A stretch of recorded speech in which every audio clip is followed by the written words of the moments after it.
The church bells were still ringing when my life ended. One moment I was Evelyn Carter, standing in the doorway in white silk, ready to walk toward my future. The next I was a statue, a spectacle of shame for the entire town to gawk at. Because out on the road, kicking up a cloud of dust that choked the sun, was my sister. My older sister Hannah was bent low against the horse of Takakota, the Lakota warrior who, in about 10 minutes, was supposed to be my husband. The sight was so sharp, so impossible, it stole the air from my lungs. The dress, which took me months to stitch, suddenly felt like it was made of lead, dragging me down into the dirt. Children pointed. Women gasped and clutched their shawls. The men started muttering, low and angry, about betrayal and how our family name was now ruined forever. I was clutching my bouquet so hard I could feel the stems snapping, the white petals tearing free and drifting to the ground, like little white flags of surrender. "She's gone with him," a voice boomed from the crowd. The words hit me like a physical blow. My father rushed forward, his face the color of ash, his eyes wild. My mother just stood there, her hand fluttering at her throat like a trapped bird. I tried to speak his name, Takakota's name, but my mouth was too dry. All that came out was a silent, pulsing question that beat against my ribs. Why? I remembered all those nights Hannah had sat with me, watching me sew the tiny pearls onto the bodice of this very dress. She'd smiled. She'd told me I looked beautiful. She never said a word. She never gave a single sign of the hurricane that was brewing inside her. Takakota, his broad shoulders, the dark braids that framed a face carved from stone, the steady eyes that had barely met mine. I thought it was shyness, a respectful distance. Now I knew it was a lie. Everything was a lie. Had Hannah stolen the man promised to me? Or had I just been a pawn in a game I never even knew I was playing? The whispers grew louder, slithering through the crowd. The Lakota chose the wrong sister. The shame was so hot it felt like the dress itself was on fire, searing my skin. I took a step forward, then another, the long train dragging in the dust behind me. I stopped where the hoof prints scarred the road, a fresh wound in the earth. That's when I saw it, the beaded pouch, the gift Takakota had given my father weeks ago as a sign of their agreement, a promise of union. It lay forgotten in my father's trembling hands. He was just staring at it, as if the colored beads could somehow explain this nightmare. "He saved my life once," my father muttered, so low I barely heard it. But I did. I turned to him, my eyes demanding more. But he just clenched his fist around the pouch, his knuckles white, hiding it, hiding a secret. My mother tried to pull me away. "Come back inside, Evelyn. Don't let them see your pain." I shook her off. The tears wouldn't come. My throat was too tight, filled with a scream that had nowhere to go. All I could see was Hannah, riding away, free in the arms of the man who was supposed to be mine. Every whisper felt like a needle in my back. Every pitying stare made me want to crumble. But then something else sparked to life inside me, something hot and sharp that burned through the shame. It was anger, pure, jagged anger. I straightened my back. I lifted my chin. Hannah had left me here to be torn apart by gossip and scorn, but I wouldn't break. I would find out why. I would hunt down the truth, no matter how much it hurt. But as the crowd started to part, letting me pass like I was some kind of ghost, one question clawed at me, more painful than any other. What secret was so powerful that my own sister would trade my life for it? The church emptied out, one whispering family at a time. Their apologies felt like stones thrown at my back. I was left alone in the nave, surrounded by wilting flowers and the ghost of a wedding that never was. The veil was still pinned in my hair, its lace edge catching on the rough floorboards with every step, as if the church itself was trying to hold me prisoner in my own humiliation. Outside, I could hear the children already making a song of it. Hannah ran, Evelyn stood, one was bad, one was good, a chant that would live longer than any truth. My mother tried to guide me to the carriage, her touch gentle, but I yanked my arm away. My voice finally broke, raw and ragged. Why him? Why would she take him from me? My father said nothing. His silence was an answer in itself, a wall I couldn't break through. He still had the beaded pouch, clutching it like a prayer book. I lunged for it, my fingers closing over his, the beads pressed hard into my palm. "This was for me," I hissed. "He gave it for me." His eyes flickered, and in that split second I saw it. It wasn't anger. It was guilt. Pure, unvarnished guilt. He looked away, pulling his hand back. "We'll talk at home." But the story wasn't at home. It was out here, in the street, where the crowd was feasting on my ruin. "The Lakota betrayed her," someone said. "No, the sister is the snake," another argued. The heat in my cheeks wasn't shame anymore. It was rage. How dare they turn my shattered heart into a town spectacle? I could still feel the phantom press of the beads against my skin, a secret I could feel but couldn't read. My mother pleaded with me, "Evelyn, please, don't make it worse." But my eyes were fixed on the road, on the hoof prints that led away from the church. The dust from their escape still hung in the air, glowing gold in the afternoon sun.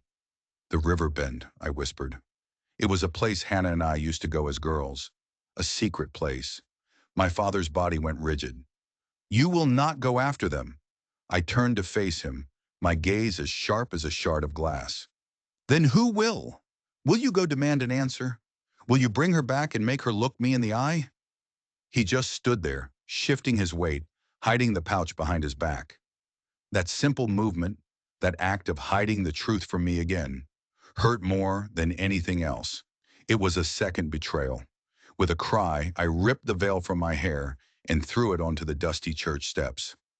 I watched the fine lace crumple, a symbol of a life that was now just as ruined. The silence from my parents was deafening. I stepped out into the street, and the crowd fell back, their whispers dying in their throats.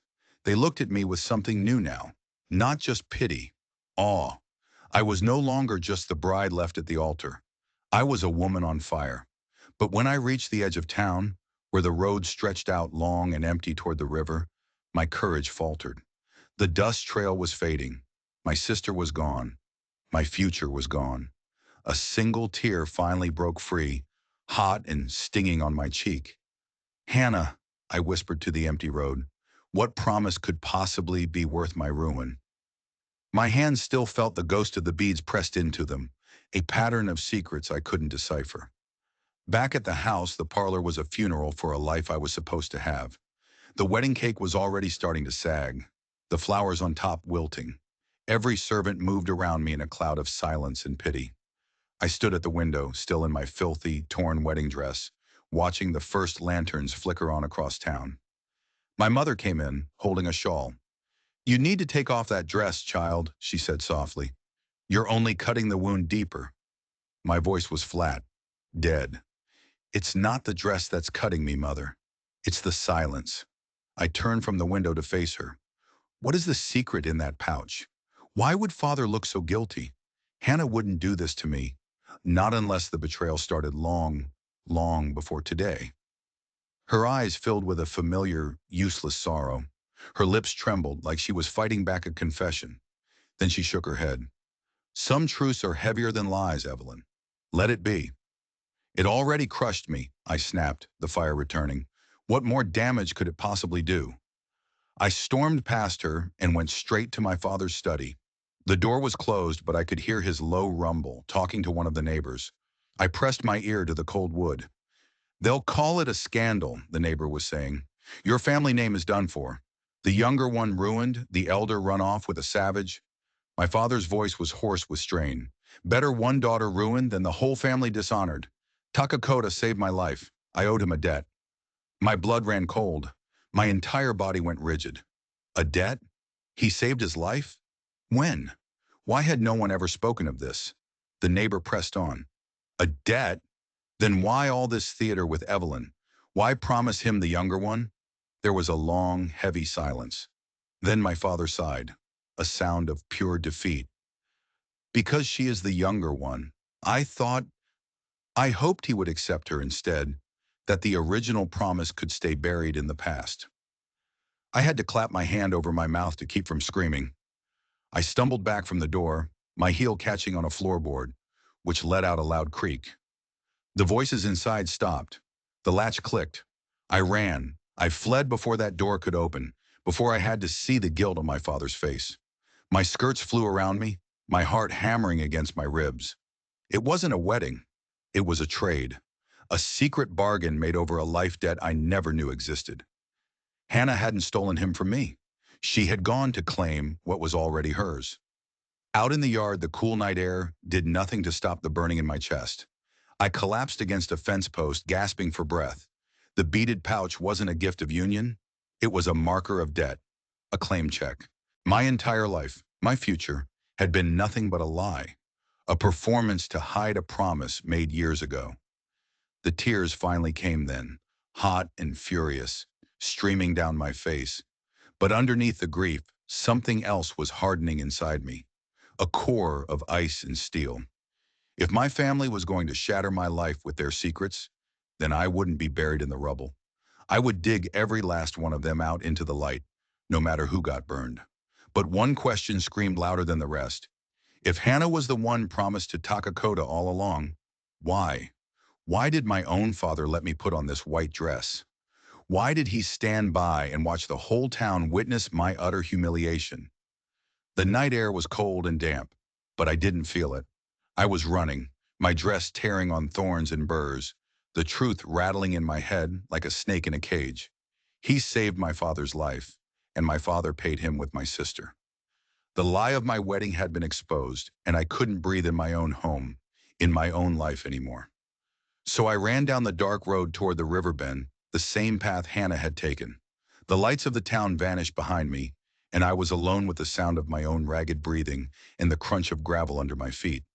With every step, I heard the phantom whispers of the crowd, the jilted bride, the poor, ruined girl. I pressed my hands over my ears, but I couldn't block out the voice in my own heart. I was never the bride. It was never me. I tripped in a rut and almost went down, a bitter laugh escaping my lips. Here I was, still trying to hold up the hem of this ridiculous dress as if there were any dignity left to save. I reached a small hill and stopped, my chest burning.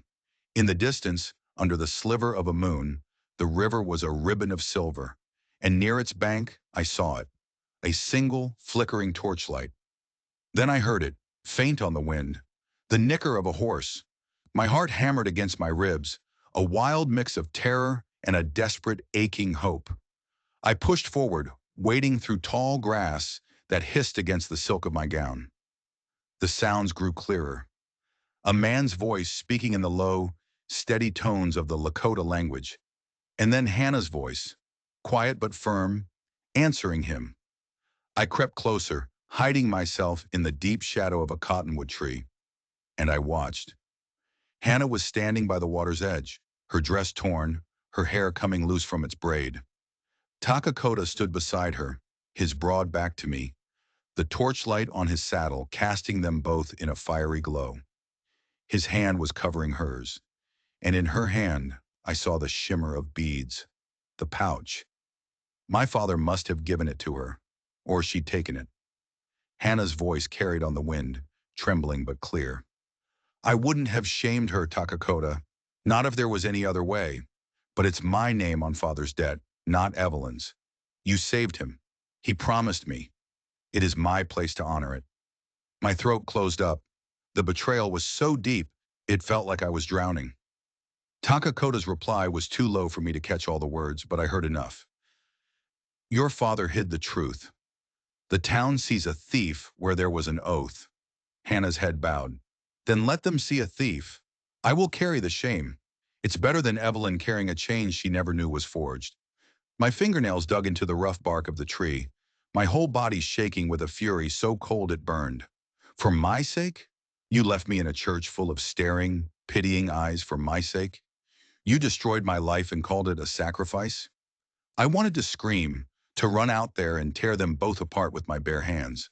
But I was frozen, trapped between my rage and the horrifying, jagged edge of understanding. This wasn't a simple betrayal. It was a knot of secrets and honor and debts that had tangled all of our lives together. Just then, Takakota shifted. His head lifted and his gaze swept across the darkness, straight toward the tree where I was hiding. For a single terrifying heartbeat, I was sure he saw me. His eyes, even from this distance, were steady and unreadable. My breath caught in my throat. Had he known I was here all along? Or had the whispering of the river itself given me away? My heart felt like it was going to beat its way right out of my chest. Takakota's eyes scanned the darkness, and I swear they paused right on me, sharp and knowing. Then Hannah turned, her face a pale oval in the torchlight, and in that one stark moment, our eyes met across the shadows. The game was over. I stepped out from behind the tree. The tall grass snagged at my torn skirts, but I didn't care anymore about the dress, about hiding. The sight of me, a ghost in a ruined wedding gown, made Hannah gasp. "Evelyn," she whispered, her hand tightening on the beaded pouch. "You can't be here." My voice, when it came, was cracked and brittle, but it carried across the sound of the river. "Oh, I can be here, Hannah. I should be at my wedding feast right now. Instead, I'm here, at the scene of the crime. So you are going to look me in the eye and tell me why. Tell me why you would burn my entire life to the ground." Her lips trembled. It wasn't my secret to tell. "Then whose was it?" I spat, turning my fury on Takakota. "Was I just a game to you? A doll to be dressed up in white? Why would you let my father promise you my hand if your heart and his debt belonged to her?" He didn't even flinch. His gaze was like cool stone. "Your father," he said, his voice calm and deep, "bound Hannah to me 10 summers ago. He was ambushed on the trail by raiders. My arrows saved his life. He offered a promise in return, the life of his firstborn daughter." The truth hit me like a physical blow. I literally staggered back a step. "Promised her?" Hannah rushed toward me, tears finally breaking free, cutting clean paths through the dust on her cheeks. "I begged him not to do it this way, Evelyn. I begged him to tell you the truth. But when he announced that you were to marry Takakota, I knew. I knew he was going to let you walk all the way to the altar before the truth came out. I thought if I ran, if I took the blame and the shame, at least you would be seen as the innocent one." I shook my head, a wild, bitter laugh bubbling in my throat. "Innocent? You call this innocent? Hannah, they will be whispering about the girl left at the altar until the day I'm in my grave. You didn't save me from humiliation. You made me its star attraction." Takakota's voice rumbled, steady as a heartbeat. "The fault is not Hannah's, and it is not yours. The fault belongs to a man who wrapped his debt in silence and called it honor. I would have spoken the truth myself had I known your father planned to bury it." My vision was blurring, a furious, heartbroken haze. I stared at the beaded pouch in Hannah's hand. The torchlight made the beads glitter like a dozen tiny watching eyes. "That was the sign of our union," my voice cracked. "Father kept it hidden, and you took it. You claimed it as yours." Hannah held the pouch out to me, her hands shaking so badly the beads rattled. "Because it was mine by promise, Evelyn. I never wanted it, but I couldn't stand by and watch you marry a man who was already bound to me." I felt my knees give way. I grabbed the tree to keep from falling. All the fight, all the rage I had held on to for hours just collapsed, leaving me hollow. This wasn't about love or lust or a stolen groom. This was about my father's pride. He had traded one daughter to save his life, then tried to trick the man he owed by swapping her for another, hoping no one would notice. The betrayal wasn't Hannah's alone. It was my father's. It was this whole secret, rotten world he had built around us. The river crashed against the bank. The torch flame danced wildly in the wind. Through my tears, I saw Takakota watching me. There was no pity in his eyes, only a deep, solemn sorrow, as if he too was a victim of a debt he never asked for. My voice came out as a whisper, small but sharp enough to cut through the night. "Then tell me, Hannah, before you climbed on his horse, before you rode away and left me to be torn apart, did you even for one moment think of me?" Hannah flinched like I'd slapped her. The beaded pouch shook in her hand. "Every moment," she breathed, her voice raw. "I thought of you when Father told me his plan. I thought of you when I saw you in the white dress. I think of you now. But thinking of you didn't break the chain of his promise, Evelyn. It just made me hate the chain even more." My nails scraped against the bark. Rage and heartbreak were churning inside me, making me sick. "Hate the chain? You left me in front of the entire county to be pitied and mocked. I am a joke, Hannah, a story they'll tell their grandchildren. While you, my voice caught, gesturing at Takakota, you ride off into the sunset with your honor intact. Takakota's dark eyes narrowed. You think there is honor in this? He asked, his voice low and dangerous. I see a promise twisted into a cage. I did not ask your father for a wife as payment. I asked him for truth. He gave me lies instead. His words hit me hard, cracking the foundation of my anger. He wasn't the villain. He was trapped in this just as much as we were. Hannah's shoulders slumped. She held the pouch out to me, an offering. Take it, she pleaded, fresh tears streaming down her face.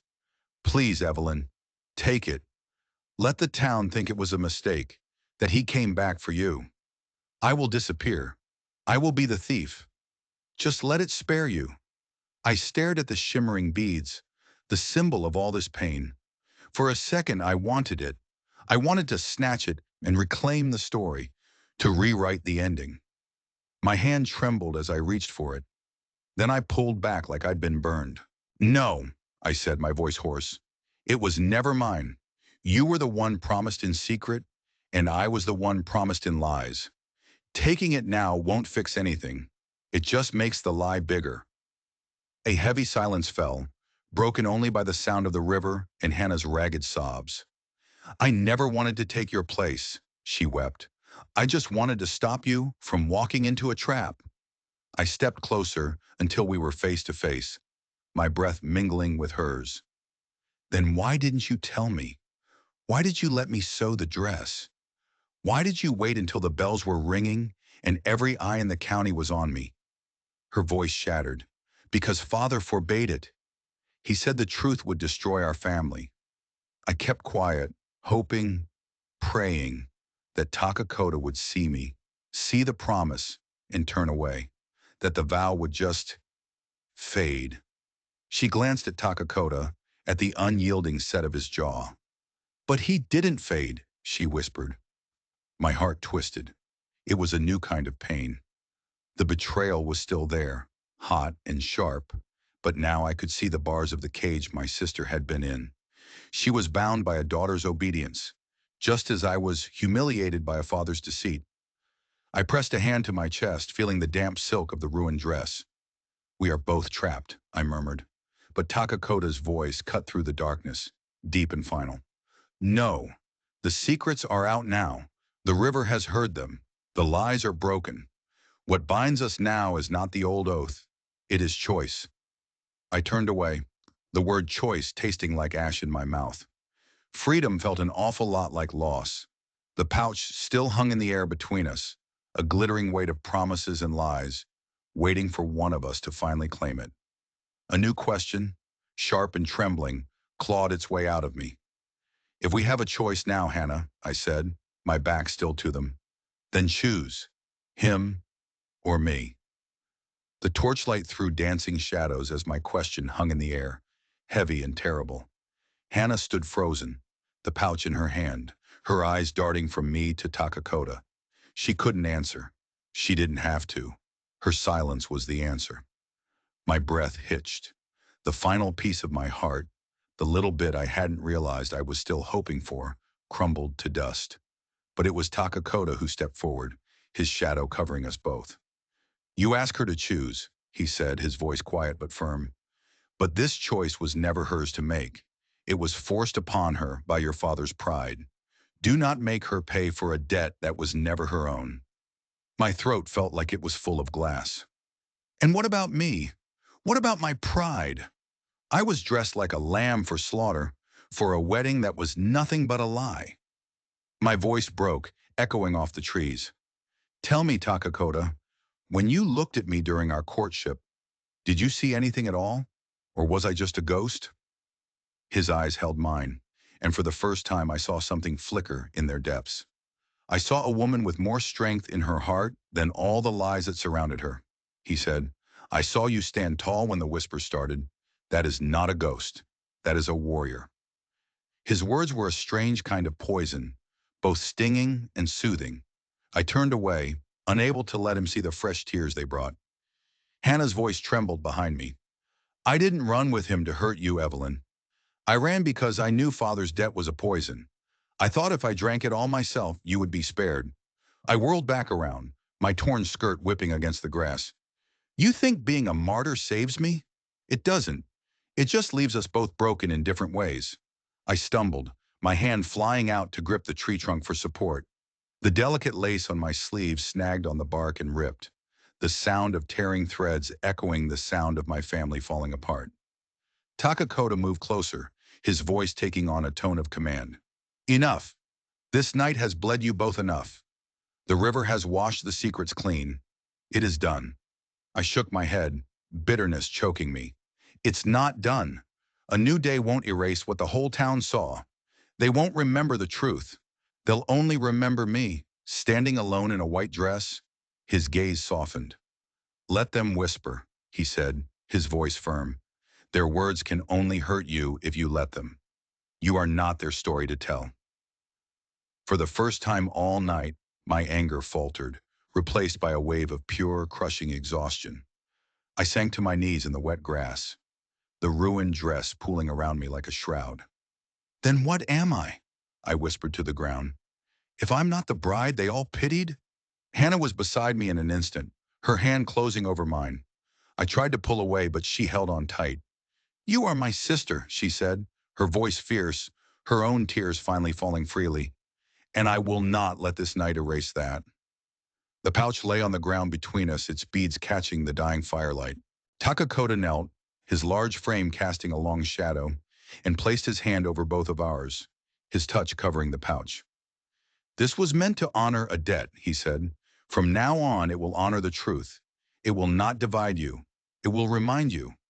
I stared at the pouch, my heart a frantic drum against my ribs. I wanted to throw it in the river, to watch it sink and take all the lies and debts with it. But I couldn't move. A question burned in my mind, hotter than any anger. If I let this go, if I let them have this truth they had found in the dark, what would be left for me? Would I ever be anything more than the sister who was left behind? Dawn was breaking, a pale, merciless gray that promised a day I didn't want to face.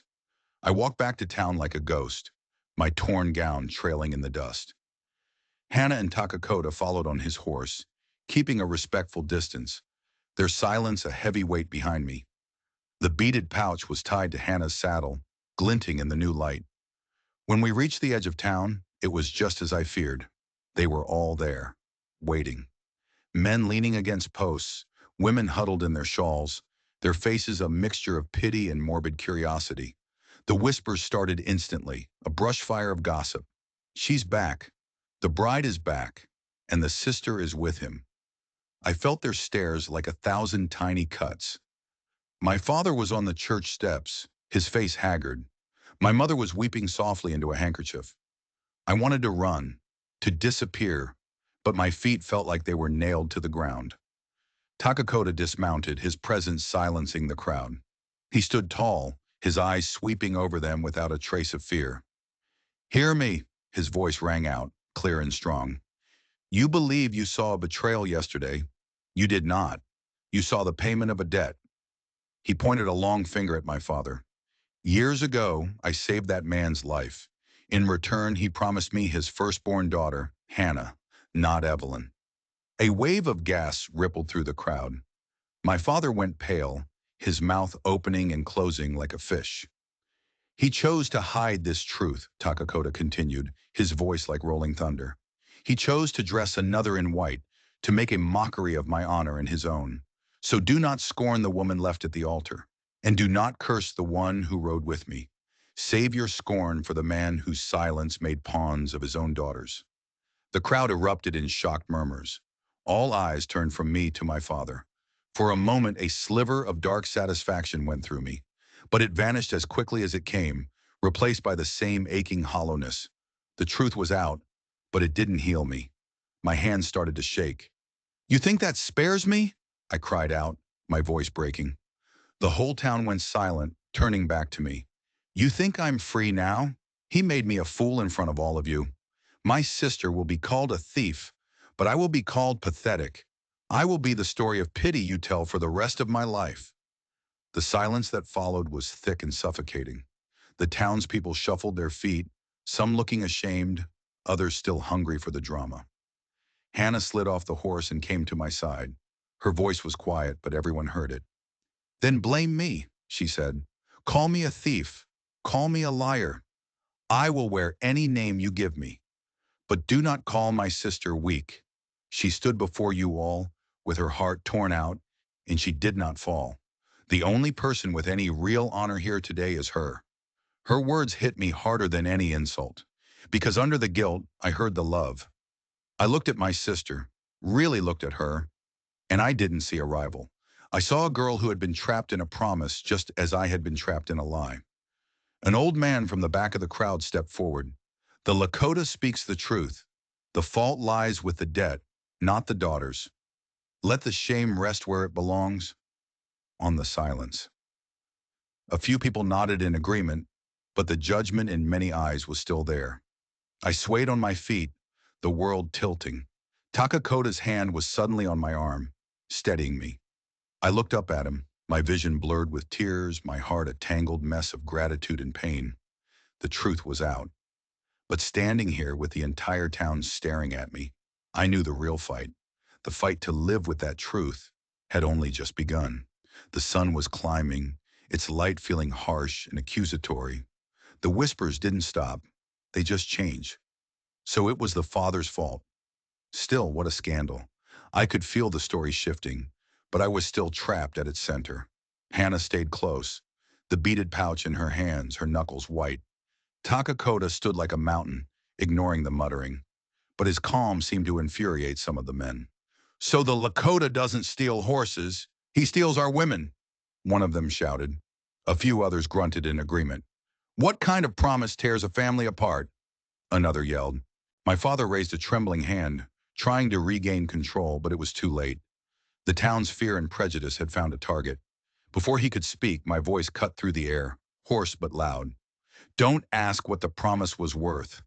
Ask who made it without a single thought for his daughters' hearts." Every eye snapped to my father. He looked like he was going to collapse. "It was honor," he finally rasped. "A life for a life." My fury, which had been smoldering, roared back to life. "Honor? And what about our honor? You paraded me in a white dress only to have me shattered in public. You bound Hannah to a vow she never chose. You talk of honor, father, but you buried ours to save your own pride."